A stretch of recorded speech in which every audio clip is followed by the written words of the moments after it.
పార్టీని ఎంతోమంది అవకాశవాదులు వెన్నుపోటు పొడిచిన పార్టీ అధికారంలో ఉన్నప్పుడు ఎన్నో లాభాలు పొంది ఎంతో హోదాను అనుభవించి ఈరోజు పార్టీ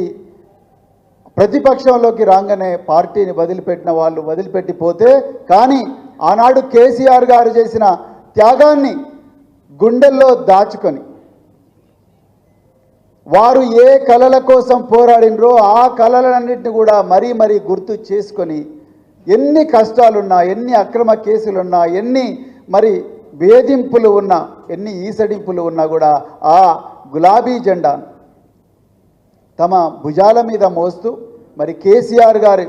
కలలను, అసంపూర్తిగా మిగిలిన కలలను మళ్ళీ నిజం చేయాలని, మళ్ళీ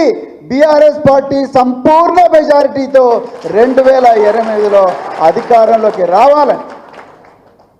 మరి కేటీఆర్ గారు ఇక్కడే కాదు మరి రేపు ఈ తెలంగాణ రాష్ట్రాన్ని మళ్ళీ ప్రపంచ పటంలో మొదటి స్థానంలో ఉంచాలని మరి పోరాడుతున్న వాళ్ళందరూ కూడా ఈరోజు ఇక్కడికి రావడం జరిగింది.